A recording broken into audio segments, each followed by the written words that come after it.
Alright, what's up everyone? Welcome back to Compound Interesting. This is Emil, and in today's video we're having a look at one of the biggest world-changing and revenue opportunities, in my opinion, since the internet. So the industry we're looking at right now is biotechnology and specifically gene editing.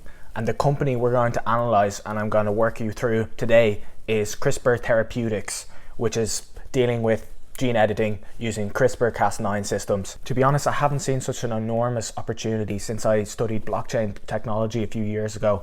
I think CRISPR Therapeutics has such an enormous addressable market and revenue opportunity in front of them.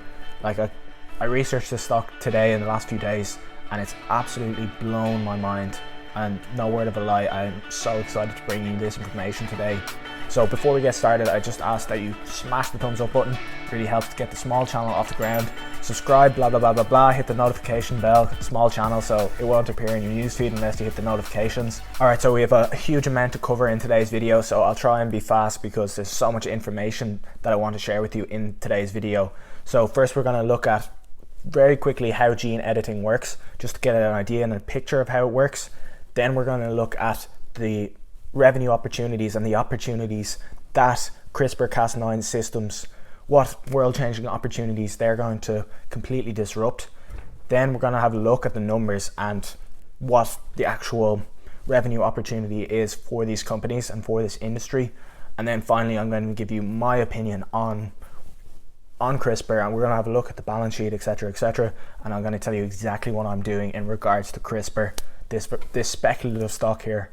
So with all that said, let's get cracking. Okay, so there's a few different companies that use CRISPR technology, but we're looking at CRISPR Therapeutics today. And what CRISPR can essentially do is edit the code of life, edit our DNA. So take out mutations in our DNA, specifically, precisely, and cheaply and fast. Take out the mutations from our DNA and put in the correct ones. So it can literally cure diseases. Currently, most diseases are just dealing with the symptoms at the moment. If I have sickle cell disease, they just give me drugs that deal with the symptoms of the disease. Here with CRISPR, we can potentially cure the disease at the source, or potentially before even the child is born. So I'll let Kathy Wood explain a little bit deeper how CRISPR works, because she's a lot smarter than me and probably will explain it better. Gene editing is exactly what it says, editing.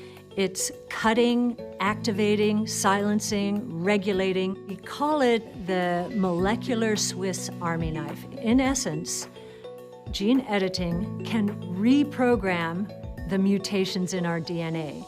Our DNA starts out usually just fine, and then mutations happen along the way, and now we have a technology that can edit them away.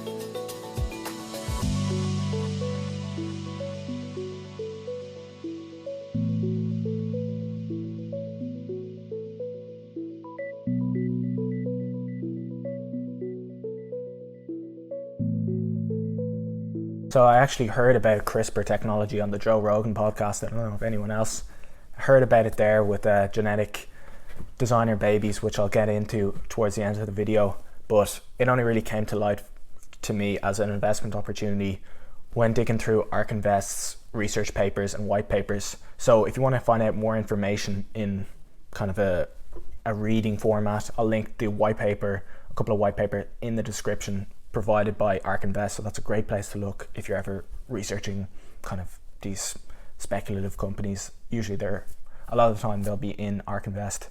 But yeah, Kathy Wood's an absolute genius, so I just did a video about her. If you want to check that out, I'll leave the link up there. Okay, so hopefully now you have a simple idea of how CRISPR works. Obviously it's extremely complicated, but yeah, basically just taking out the genetic mutations in a very simplified fashion. But let's just talk about what it can actually cure now. So pretty much every disease is genetic in nature. So there's either infectious diseases, which are carried by bacteria and viruses, and we can edit the genes of those bacteria and viruses to make them not effective, or their non-infectious diseases are just something that I'm born with. There's a problem with my genes that makes me have some sort of genetic problem and some sort of disease. So the examples are sickle cell disease, which basically your blood cell is the wrong shape. It basically means your blood cell is the wrong shape, like it's supposed to be circular, but with sickle cell like a moon shape. So this often leads to a lot of clotting in your veins and arteries or whatever. So you often have to go and get blood transfusions multiple times per year. But if you get rid of this is going to improve your quality of life dramatically if you can cure this disease and stop this incorrect mutation in your blood cells. Also cystic fibrosis, muscular dystrophy, and even cancer down the road. But right now we're just dealing with this. The first things that CRISPR is dealing with are monogenetic diseases. So where there's only a problem with one gene, so monogenetic. Just there's a problem with one gene, so it's the simplest to cure.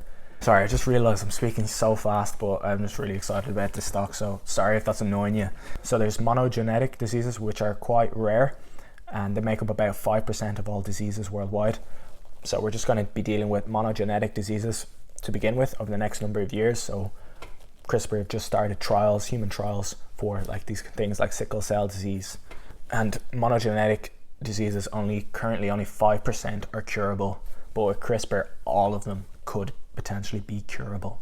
So this would represent a $75 billion opportunity annually. So that's just from new babies being born that would have these problems. That makes up only 5%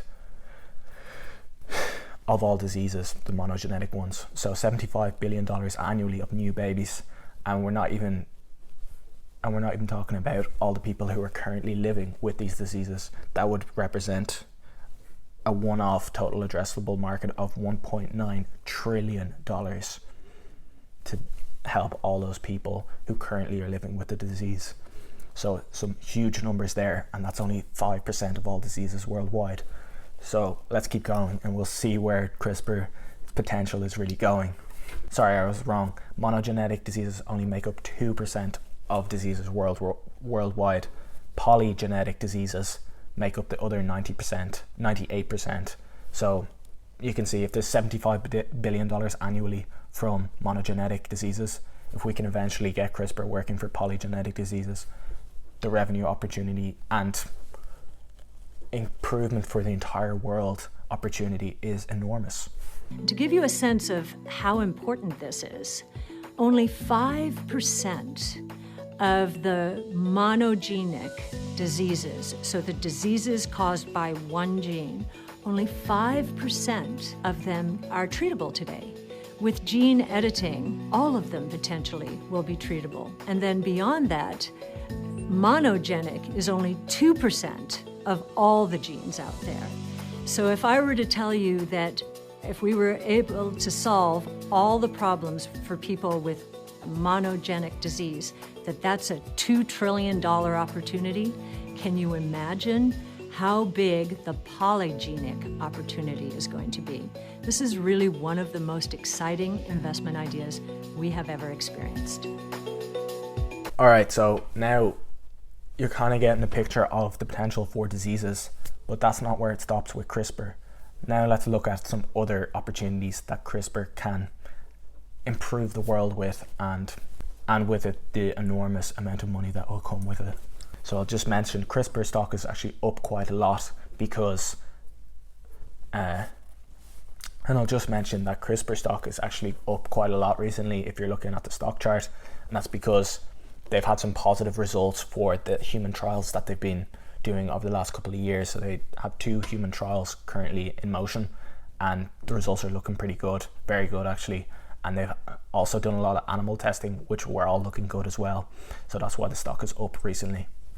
So another huge addressable market that CRISPR can help is agriculture. So editing the genes of plants and also livestock to make plants drought resistant, make them yield more fruit or more crops, and make them nicer, make them have more nutritional value. Because at the moment, the way we're farming, is not sustainable for the amount of population growth that we have. So by 2050, by the year 2050, we're going to need 70% more calories in the world, more food in the world. And with the current way we're farming, there's no way we could match that. So with CRISPR, calculations done by ARC that I'll put up here on a photo would yield in enough output food-wise using ARC Invest calculations to deal with the enormous amount of people that would be added to the population. And that's another reason why I really love this company. We're potentially alleviating enormous amount of human suffering in the future by curing such diseases that cost people so much money and so much hardship and pain, and also potentially preventing an enormous amount of world hunger. So I kind of like investing in these companies like Tesla that are actually benefiting the world and making the world a better place for everyone, as well as making a lot of money. Another couple of things that CRISPR can help us with is, instead of using antibiotics, we can use CRISPR to help our microbiome be healthier. So with antibiotics, when we take antibiotics, it kills all the bacteria in our microbiome, in our gut, good and bad bacteria. But with CRISPR, we can selectively target the bad bacteria and kill the bad bacteria. And as the prices of CRISPR technology are coming down a lot over time, this can be more and more possible. Alright, if you're enjoying the analysis so far, please smash the thumbs up button, it means the world to me, and comment below if you're enjoying or whatever, and subscribe if you haven't already. Alright, oh yeah, there's also, we can even store data in DNA using CRISPR technology. So scientists actually recorded a movie of a horse running, and they stored it in DNA and then played the movie back onto their computers. So obviously data storage is becoming really, really important in today's time. And it might not really seem like any use to store data in DNA, but the amount of data that actually is stored in DNA is mind-blowing. So this could potentially, a bit of a moonshot, be another way for cloud companies to store data actually in DNA, because it's one of the best natural ways to store data, and probably just as good as our own ways to store data. Alright, so let's run through a couple of the risks with the stock, because everything is not perfect. Obviously it's a very, very speculative stock, and then I'm going to run you through the total addressable market, the entire numbers, and how much money they could potentially make in the future. And I think it will blow your mind, but just a word of warning, let's go through the risks and then we'll wrap it all up and I'll give you my opinion on the stock. Alright, so we have to remember this is an extremely speculative stock in the fact that it's not really earning very much money at all. Like, the revenue is pretty non-existent at the moment. We're kind of banking on the huge revenue in the future, and there's a lot of other risks involved, such as regulatory hurdles and the ethical constraints of CRISPR. So for example, there was a Chinese scientist who genetically edited 2 twin girls in China, and he edited their genes to be resistant to HIV, even though these girls were perfectly healthy. As it seemed, they were perfectly healthy, but he edited their genes anyway. And a lot of people don't think we're ready for human trials and human genetically modified babies just yet. So there was a lot of outcry about that, but apparently the 2 girls are perfectly healthy and everything went smoothly with that, which is great to hear, obviously. But yeah, there's going to be a lot of regulatory hurdles to get through before we editing healthy babies to be resistant to diseases and stuff like that. Once we start doing that, what if something goes wrong?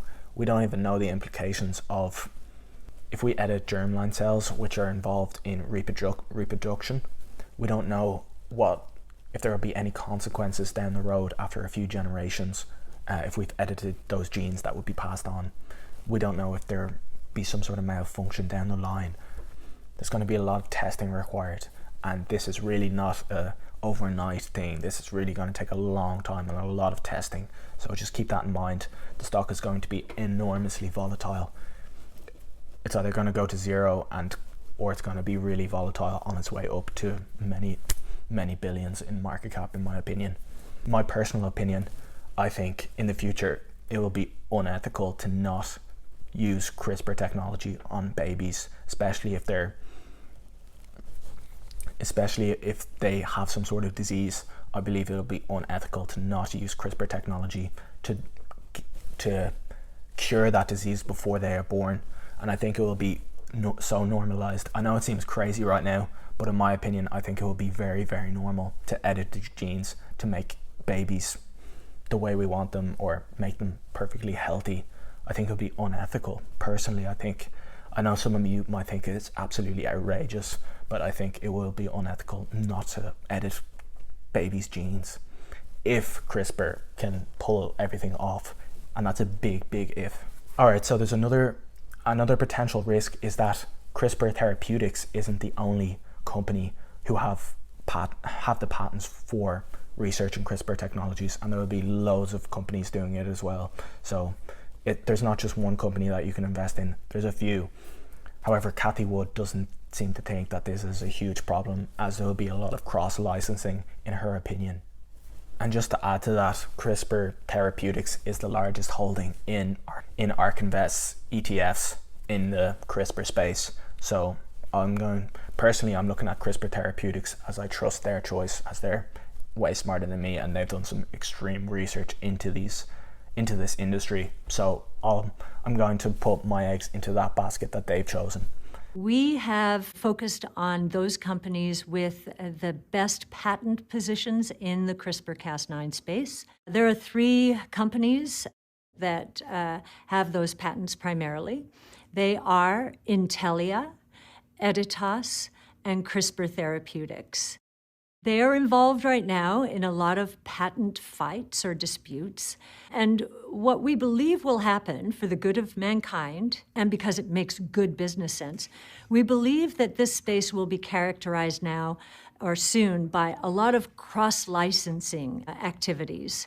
We don't think it's going to be as fraught as many other investors do, and these are some of our biggest positions today. Winner takes all or winner takes most. We think that if there is such a phenomenon in this space, it will be those 3 because of this cross-licensing. All right, so my back-of-the-napkin calculations of the annual revenue opportunity for CRISPR put the total addressable market for CRISPR technologies, not just a singular company, but CRISPR as a whole, but just in the disease space, just diseases, at $10 trillion annually. So that's taken into account the polygenetic.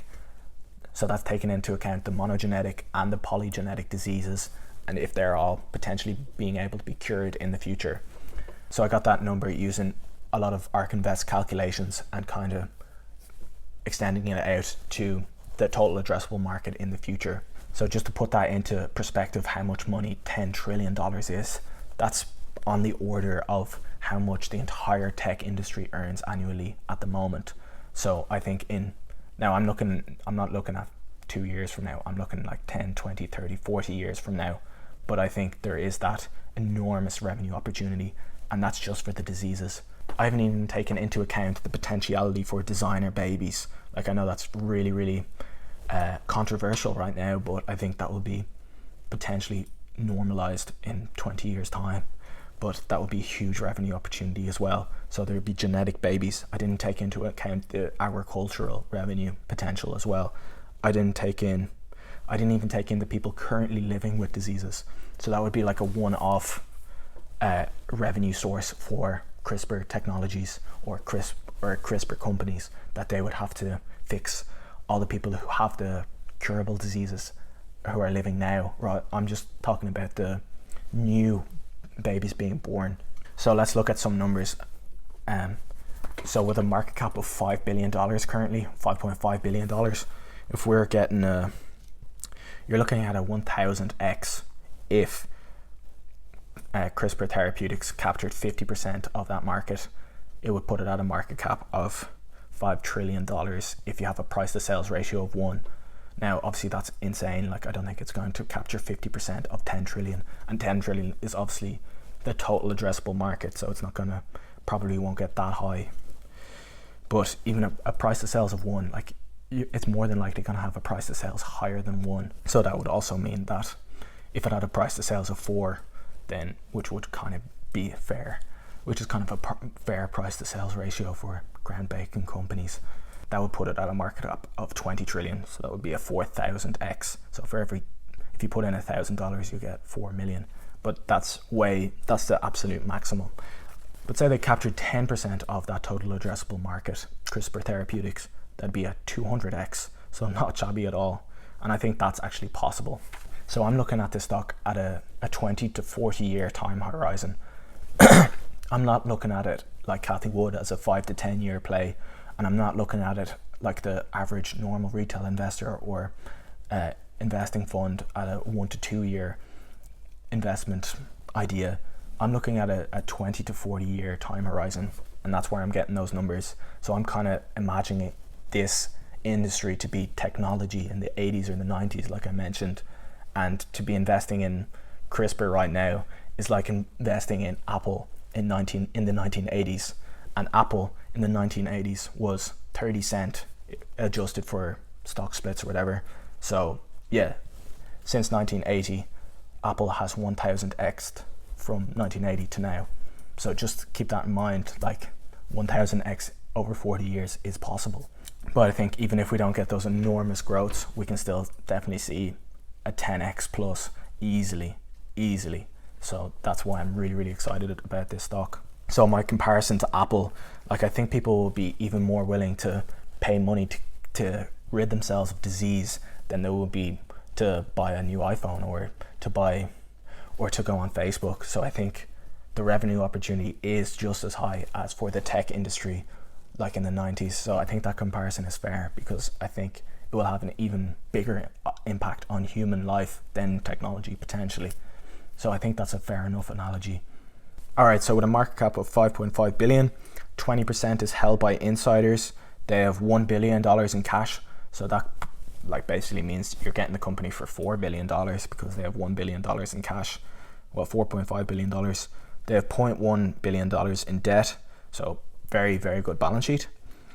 Although they are losing money. So just keep that in mind, about $0.2 billion per year, $200 million a year that they're losing money right now. So yeah, there's not much to look at in the numbers because they're not really making very much money, and they haven't really. It's still an extremely speculative stock. So let me just reiterate that. But I just think the risk to reward potential of the stock is so asymptotic. Like the risk to reward is so high that I'm actually willing to, I don't usually put very much money into spec stocks. I just put a little bit and maybe add to it as time goes on. But for me, I just think there's such a huge opportunity that for me, this is absolutely not financial advice. Like I could be totally wrong. I'm just a dude on the internet. So just remember that I'm not that smart. But in my head, I think this is just, I think if you take enough swings at these kind of enormous risk to reward opportunities and one hits, you just need one hit to actually change your life. So I'm invested in altcoins, I'm invested in Bitcoin, and I just think there's some of these stocks that just, some stocks as well that just have such high risk to reward opportunities that I'm actually going to put a fair bit of money into CRISPR Therapeutics. So if you didn't realize by now, I'm quite bullish on the stock. So I actually want to make this a medium to large position in my personal portfolio. Now I've invested in speculative stocks before, like Virgin Galactic, and I only put a small amount in Virgin Galactic because the revenue opportunity for Virgin Galactic is nowhere near the revenue opportunity that I see for CRISPR Therapeutics and this industry as a whole. So I think the risk to reward potential for CRISPR is an order of magnitude bigger than the risk to reward potential for Virgin Galactic. And I think neither of them are really making money at the moment. And I think both have the same chance of success in the future. I just don't think Virgin Galactic has the same amount of potential that CRISPR Therapeutics does. So for that reason, even though they're both just as risky, I think the reward is bigger for CRISPR, so I'm going to put more money into that personally. And both have the same market cap as well. So I really hope you enjoyed the video. If you did, please smash the thumbs up button. And what do you think of my analysis on CRISPR? Do you think I'm totally insane? Tell me what I did wrong or what I'm not seeing or where my thought process is going wrong. But yeah, what I'm going to be doing over the next number of weeks, I'll probably buy 1 share a week, and I probably want to get up to about 10 shares to start off with. and then I'll follow the story, I'll track the company and see where things are going, and then I'll add more as more and more news comes out and if more success comes out with the company. And I'll also potentially invest in other CRISPR technology companies just in case CRISPR Therapeutics doesn't take off. Maybe I'll have some exposure to the other ones, or potentially I'll invest into ARK Invest's ETF in the genomic space. So ARK-G, which is quite a lot. I think about 10% is made up by CRISPR and another 10% by Invitae, which is a different company altogether, but also in the genetic space, but not in CRISPR space. Please subscribe if you haven't already. I like to go really, really deep on stocks. I don't like to bring out just crap videos all the time. I prefer to really work hard and make a really, really informative video before I release it to the public and have a really clear picture of a company before I give my thoughts on it. So if you like that kind of thing, make sure you're subscribed, notifications, blah, blah, blah, blah. So thank you so much for watching. I really appreciate it. I hope you learned something. I hope I opened your mind up to CRISPR. Please let me know what you think in the comments or in the Discord chat. I have a Discord group if you're interested in getting involved there. But I didn't study biology or anything, so I'm probably not the best person in this space. So there's probably a lot of things I'm not really realizing with this stock. But just from digging into this company, I got very, very excited. And as I mentioned, the best place to research this company, in my opinion, is on ARK Invest's website. They have a couple of white papers on CRISPR. So if you want to invest in this company, I really recommend you read those. I'd actually put them much higher than I would the investor relations page for CRISPR. The investor relations page for CRISPR was kind of not great. So it wasn't as inspiring as the research done by ARK Invest. And if a company doesn't have a good research page or investor relations page, that shouldn't deter you from a company. It doesn't really mean anything if their investor relations page is bad, but if you can get good information elsewhere, take it. Alright, so thank you so much for watching. Hope you enjoyed. Cheers.